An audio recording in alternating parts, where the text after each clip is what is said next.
भाजपा के चक्राता विधानसभा में कौन पका रहा है खिचड़ी, किसने कर दी जिला अध्यक्ष की सूची को दरकिनार और बना दी गई एक और नई सूची। 2 दिन पहले तक था सूची में भाजपा के चक्राता विधानसभा से चुनाव लड़े रामशरण नोटियाल का नाम। 2 दिन बाद हुई सूची गायब और बना दी गई नई सूची। आखिर कौन है भाजपा में ऐसा जो पार्टी में ही पड़ा रहा है फूट? आखिर पार्टी क्यों नहीं ले पा रही है उसका संज्ञान? ये तो नहीं कि है चक्राता में भाजपा के हार का प्रमुख कारण। नहीं, मेरी संज्ञान में इस तरह का प्रकरण अभी नहीं आया है। मैंने उनसे कहा था कि आप यहाँ पे विराजमान रहिए, उन्होंने कहा मैं आता हूँ अभी, बस मुझे इतनी जानकारी है। और रही बात यह है कि उनके काफ़ी प्रयास रहे, काफ़ी उन्होंने अपने योगतम प्रयासों से इस कार्यक्रम को कराने में पूरा योगदान दिया और पार्टी की वो साथ है। पार्टी के हर कार्यक्रम में, हर रचना में वो बढ़ चढ़ के भाग लेते सर जब वो कहीं आगे गड़बड़ वड़बड़ा हो गया, नाम नहीं भी होता तो मंच पे बैठने में नाम जुड़ जाते हैं। भाजपा प्रोटोकॉल की बात करते हुए नहीं थकती, लेकिन धरातल पे कहीं भी नहीं दिखा प्रोटोकॉल। भाजपा के जिला अध्यक्ष मीता सिंह अपने दगाबाज नेताओं के सामने पड़ गए हैं छोटे। जिला अध्यक्ष के द्वारा जारी की गई लिस्ट को हटाकर बना दी गई नई लिस्ट, जिसमें ना भाजपा नेता रामशरण नोटियाल का नाम ही है और ना सांसद महारानी माला राज्य लक्ष्मी शाह का नाम। चक्राता में भाजपा के अंदर खिचड़ी पकने वाली बातें तो लंबे समय से देखने को मिल रही है। यहां तक कि चुनाव के समय पार्टी के विरुद्ध कार्य करने वाले पदाधिकारियों की सूची केंद्र में बैठे पार्टी के पदाधिकारियों तक पहुंची है, लेकिन पार्टी ने कोई भी संज्ञान नहीं लिया। वहीं कल सीएम कार्यक्रम के दौरान कालसी में कुछ ऐसा दिखा जो पार्टी के संविधान को तार-तार करने वाला था। सीएम कार्यक्रम में मंच पर बैठने वाली सूची में सांसद महारानी माला राज्य लक्ष्मी शाह का नाम तक नहीं था और एक ब्लॉक प्रमुख का नाम था, यानी कि ब्लॉक का प्रमुख बड़ा और साथ ही दूसरे विधानसभा का विधायक भी बड़ा, लेकिन सांसद पड़ गए हैं छोटे। वहीं जब ये बात रामशरण नोटियाल को पता चली कि लिस्ट में नाम नहीं है तो वह वहां से उठकर चल दे। देखिए क्या कहना है रामशरण नोटियाल का। देखिए, तहे दिल बताऊं तो हद ही हो गई है, हद हो गई। ये कार्यक्रम मुझे जो सूचना दी मिस्टर धकाते ने 28 तारीख को, ये IAS ऑफिसर है जो मुख्यमंत्री की टीम में है, उन्होंने कहा कि यह कार्यक्रम जिला अध्यक्ष भाजपा और महामंत्री संचालित करेंगे। आज पता चला, मैं जब मंच पे गया तो मुझे MDDA के किसी अधिकारी द्वारा एक सूची पढ़ाई गई। उस सूची में ये सूची जो है आपको मिल जाएगी जो मंच पे उपस्थित रह सकते हैं। मुझे वो पुलिस अधिकारी ये सूची देख के कहते हैं कि नहीं, आपका नाम नहीं है इसमें, इस सूची में मंच के लिए। तो मैंने उसी अधिकारी से इजाज़त मांग के कि मुझे कागज़ कुछ देने हैं मुख्यमंत्री जी के हाथ में, फिर मैं चला आऊँगा। वो मुझे तब तक ताकता रहा जब तक मैंने वो कागज़ नहीं दिए। कागज़ दिए, माननीय मुख्यमंत्री से कहा कि मैं जा रहा हूँ, मुझे इस कार्यक्रम में, इस मंच पर रहने की इजाज़त नहीं है। अब आप गवाह हैं, मुझे भारतीय जनता पार्टी के, मेरा किसी पर सवाल नहीं है, पार्टी के अगेंस्ट नहीं है, मेरा प्रश्न कुछ और है। गौर से सुनिए आप।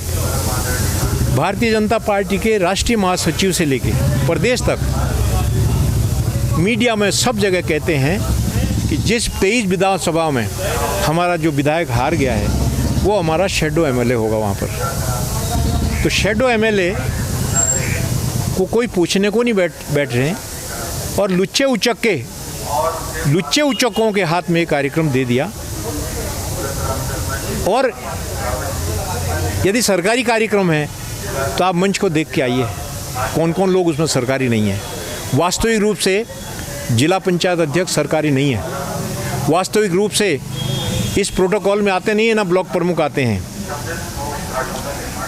विधायक, स्थानीय विधायक अध्यक्षता करेंगे और सिर्फ मेंबर पार्लियामेंट, स्थानीय विधायक, मुख्यमंत्री, ये प्रोटोकॉल है। यदि ये नहीं है तो मैं पूछना चाहता हूँ ये सरकार से, मुख्यमंत्री से हम क्या कहें? हम सरकार से पूछना चाहते हैं कि जिले में जितने शिलान्यास हुए हैं वहाँ जिला पंचायत अध्यक्ष का नाम और फोटो क्यों नहीं लगाई गई? जब तुम्हारे पास प्रोटोकॉल है तो उनको वहाँ क्यों इग्नोर करो? मैं तो स्वागत करता हूँ, मैं आज भी स्वागत करता हूँ। ये एक नया ही मुझे आश्चर्य हुआ कि मेरे लोकसभा क्षेत्र की माननीय लोकसभा सदस्य महारानी जी का नाम नहीं है मंच पे बैठने वालों में उनका नाम नहीं है। जो लोग बैठे हैं सरकार के एंगल से करें बात, तो सरकार में नमामि गंगे, गृह मंत्रालय, सिंचाई विभाग, ये तीनों कांग्रेस पार्टी चला रही है। आज कांग्रेस पार्टी के नेता चला रहे हैं यहाँ जौनसार बावर में। सारी फर्जीवाड़ी जौनसार बावर में बने हैं। मुझे कहने में कोई तकलीफ नहीं है सर। लगातार मुख्यमंत्री जी को मैं हर बार ये कहता हूँ, मैं कुछ मांगे पढ़नी चाहता था, कुछ मांगे रखनी चाहता था, मेरा व्यक्तिगत कुछ नहीं है। लेकिन हाँ, मैं एक बात कहनी चाहता हूँ, सब लोग जितने मंच पर बैठे हैं, जितने नीचे बैठे हैं, सब लोग मुझसे बड़े हैं। लेकिन यदि कोई गलती से मेरे कद को छोटा समझे तो मैं समझता हूँ कि वो गलती कर रहा है। बेइज्जत होकर राजनीति नहीं करेंगे। मेरे मुख्यमंत्री जी 3 बार मेरे क्षेत्र में आ चुके हैं। तीसरे भ्रमण में तीनों बार मुझे बेइज्जत हो गए, कालसी गेट से वापस जाना पड़ा। हम पार्टी को यहाँ खड़ा किए, वो लोग जिन्होंने पार्टी को हरवाया, जिन्होंने पार्टी को व्यक्तिगत बनाने की कोशिश की, उनसे छीन कर मैंने भारतीय जनता पार्टी के काडर के लिए काम किया है। आज भी कर रहा हूँ। मेरे पे कोई शक है तो मुझे पार्टी से निकाल दें। जिन लोगों को नड्डा जी ने खुद देखा विरोध करते हुए, खुद कहा उन्होंने, जिन लोगों ने विकास नगर में ऑफिस खोलकर, ये तीनों प्रमुख, इनको पूछिए कहाँ थे चुनाव में, कहाँ पर थे ये? यहाँ कार्यालय पे फोटो खिंचवा के और गायब। ये मोटोर सिंह बहुत बड़े नेता बनते हैं। यहाँ 100 करोड़ का घोटाला हुआ इस ब्लॉक में, कोई बोलता नहीं है। नौटियाल बोलेगा, मैं बोलूँगा। 100 करोड़ का घोटाला हुआ है कालसी ब्लॉक में। ऐसा सुना आपने कहीं कि मनरेगा योजना बन रही है कुनावा में? मैं उदाहरण दे रहा हूँ, कुनावा की बात नहीं है। मनरेगा योजना बनी है कुनावा में और पैसा जा रहा है क्वाणू के किसी रिश्तेदार के घर में। सुना है आपने कहीं ऐसा? यहाँ हो रहा है ये। और यहाँ कहते हैं हम भाजपा के हैं। ये भाजपा में कलंक है ये लोग। जब तक इन पर शिकंजा नहीं कसा तब तक यहाँ कुछ होने वाला नहीं है। ये सब कांग्रेस पार्टी के लिए काम कर रही है, उनके एजेंट बने हुए हैं। भाई मुन्ना सिंह जी आज जो है पगड़ी पहन करके राजस्थान में घूम रहे हैं। कहाँ थे चुनाव में? मैं अपने बेटे को लेकर गया घर, दोनों के पास, दोनों पत्नी के पास। मेरे मुंह पे कहते हैं कि हम सपोर्ट नहीं करेंगे। किसको सपोर्ट करेंगे? प्रीतम सिंह को। जैसे ही नॉमिनेशन करते हैं तो नॉमिनेशन करके सीधे वहाँ विकास नगर में दोनों लोग प्रेस के सामने खिलखिला रहे हैं। क्या जनता बेवकूफ़ है? जानती नहीं है। आज मुझे कठिनाई हो रही है इलाके में काम करते हुए। कहाँ हैं ये लोग? क्यों नहीं बोलते? 200 करोड़ के लकड़ी बिकी है, नेताओं की 11 मशीनें हैं, क्यों नहीं बोलते हैं? मुझे धमकियाँ आ रही है कि आ जाना चुनाव लड़ने। मैं चुनाव के ही लिए हूँ क्या? ये इलाके ने मुझे इतना दिया है, मैं इसको नकार दूँ? इस इलाके को मैं छोड़ दूँ? यहाँ दलालों को पनपने दूँ? तमाम फर्जी योजनाएं बनवा रहे हैं, परगना अधिकारी के खिलाफ नारे लगा रहे हैं। इस लड़की ने एक सिंपल बात कही कि जो अधिकारी योजना बनाने जाता है वो उस स्थल की अपनी फ़ोटो भी लगाए। क्या गलत कहा? फ़ोटो नहीं लगानी है, सीधा घर से चलना है, एक फर्जी योजना लिखनी है, इस पर दस्तखत करो और उसके बाद भ्रष्टाचार शुरू। ये जो कहते हैं ना कि यहाँ हम सब कुछ हैं, ये हम ही सब कुछ है, ये मैं परसों से वाच कर रहा हूँ कि वो लोग बनवा रहे सूची। और बताइए, मैं एक बात और कहनी भूल गया। हमारी पार्टी दिल्ली से लेकर जमीन तक कहती है कि परिवारवाद नहीं चलेगा। एक परिवार के 2 लोग बैठेंगे मंच पे, एक परिवार के 2 लोग संबोधन करेंगे मंच से। अरे भाई, घर से एक ही साथ आते हो बैठ करके, एक जना मिल करके जो बोलना वो बोलिए। क्या जताना चाह रहे हो? जौनसार बावर आज तुम्हारे जेब में नहीं है, निकल चुका। वो नोटा के 1800 वोट है तुम लोगों के। मेरा ये बहुत साफ कहना है। बाकी भारतीय जनता पार्टी यहाँ खड़ी हो चुकी। मैं संघर्ष करूँगा माननीय मुख्यमंत्री से। मुझे इसलिए प्रेस में आना पड़ रहा है, 1 बार 2 बार 3 बार ऐसा हो गया है। मैं गेट से वापस गया हूँ। हमें मंच पे बैठने से गेट पे पुलिस वालों को कह दिया जाता है। मेरे को बहुत सारे अधिकारी पहचानते भी नहीं है। इसका अभिप्राय क्या है?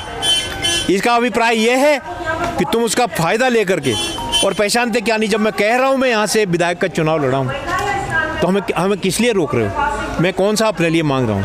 मैंने आपको बताना चाहता हूँ, मैं आपको उस पर भी भेज रहा हूँ। मैंने 3 मांगे 4 मांगे मुख्यमंत्री जी को दिए। मैंने उनसे इजाज़त मांगी पुलिस वाले से कि मैं मुख्यमंत्री जी को सिर्फ एक कागज़ दे के लौटाऊँगा।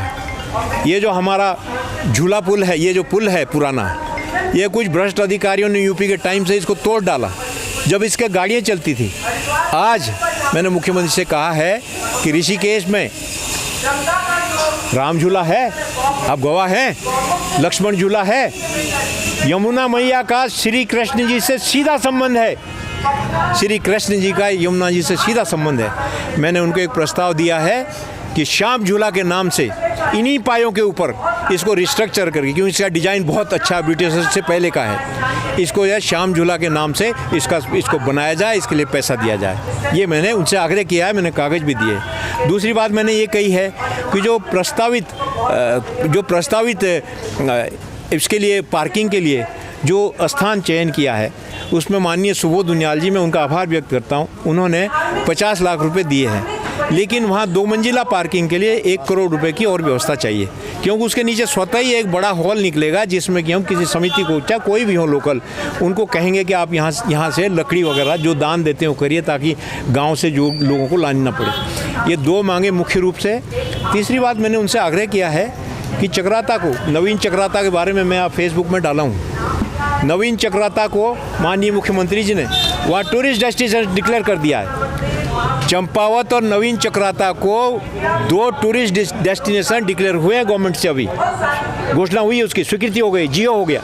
मैंने जियो अभी अपने फेसबुक पर डाला है। मैंने उनसे आग्रह किया है कि चक्राता कैंट को, उसको टाउनशिप उसको टाउन एरिया बना दे, जैसे कि डिफेंस मिनिस्ट्री भी कहती है, ये वो भी मैंने आग्रह किया है। नवीन चक्राता एक शहर बस रहा है, नवीन चक्राता शहर के लिए अलग से एक पेयजल योजना मैंने मांगी है, जो कि 94 के ऊपर बननी चाहिए। कई जगह से और भी मांगे आ रही हैं, मैं उसका विरोध नहीं करता हूँ, लेकिन नवीन चक्राता के नाम से यदि कोई योजना बने तो नवीन चक्राता के नाम से सवाई चढ़नी के ऊपर बने, चूँकि आप मसूरी भी बसा है, ये शहर बढ़ेगा। जिन लोगों के गाँवों में 1-1, 1.5 करोड़ की योजनाएं बन चुकी है, वो आज योजना मांग रहे हैं, मैं उनका विरोध नहीं करता, मांगिए आप, सबको मिलना चाहिए। लेकिन नवीन चक्राता के नाम से योजना बनेगी तो वो बननी चाहिए चौरानी सवाई डांडा के ऊपर, सिर्फ मात्र नवीन चक्राता के लिए।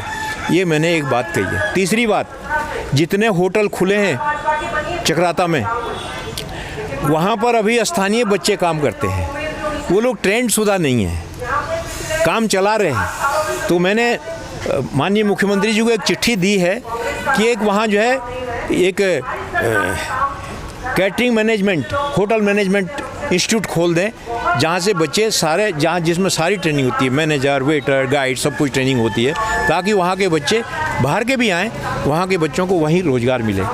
ये 2-3 मांगे जितनी मैंने दी है, मैंने उनको दी है।